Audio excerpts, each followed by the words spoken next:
Yeah, so, all right.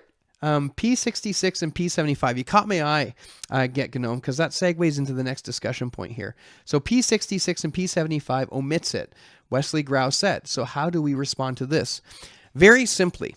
So P66, just so you know, is, I could probably even pull this up so we can get a bit of a look at it. I'll make sure I change this over so you can see what I'm looking at. All right, so this is P66. Yeah, P66. Let's see if I can find the passage. No, I'm not going to be able to find it. they didn't label it. I'm not gonna bother everybody by going on. I found it at one point. I think it was actually page 34. Actually, I might be able to find it. Hold on, I might be able to find it quickly. I found it earlier. 38, 34. I'm pretty sure this is it. This was difficult to read. Astenun tone, so that's the sick. Tiflon, that's blind. Tiflon, holon, that's the lame. Xiron, yeah, xiron. So xiron. The little line there, I'm assuming that little line means N and sorry, new, and they just didn't put it in because there's no room on the end. But you can see they unless, now this is interesting, unless this is indicating, I would be curious now, if that might actually be indicating that they know of a verse there, and that's not a new, would be interesting. Ton cravato, toe, there's another one there. That's an interesting place for it. Okay. Yeah. So anyway, and then it goes right into verse 5. In de tis eki anthropos. Yeah. So there was a certain man. So yeah, it totally skips over the verses. And again, P75. I think I got the notes for that one too. We can pull that one up. So P75. This one we'll take a look at. See, this one's not as good. I couldn't find the verse just because it was barely legible. Yes, we know what the page is on. Verse 5, it was here. Yeah, see, this is so hard to read.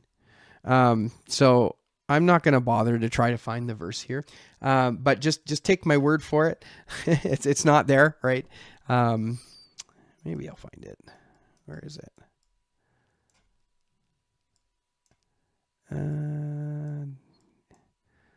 Ems Polish and Tavta Kati. Yeah, see, it's so hard to read. Tiflon, there we go.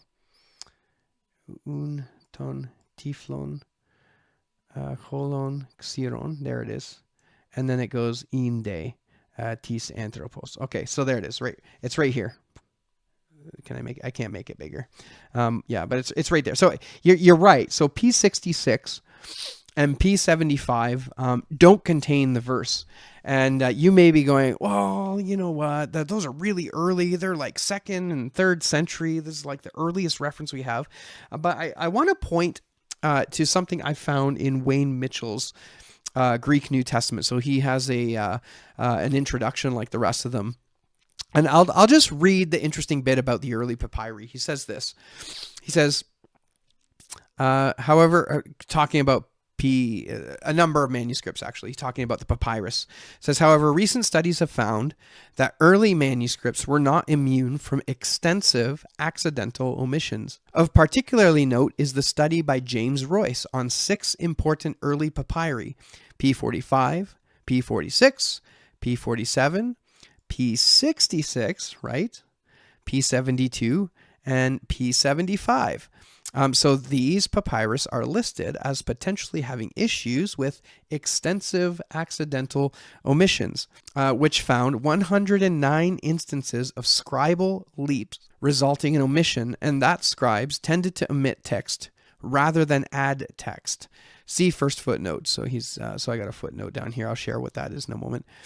From this and other text critical data, Peter Gurry concludes that early manuscripts are not faultless and that we should be less hesitant to acknowledge that even our most notable witnesses have lost the original text through homoteleuton. Now, this isn't an example of homoteleuton here.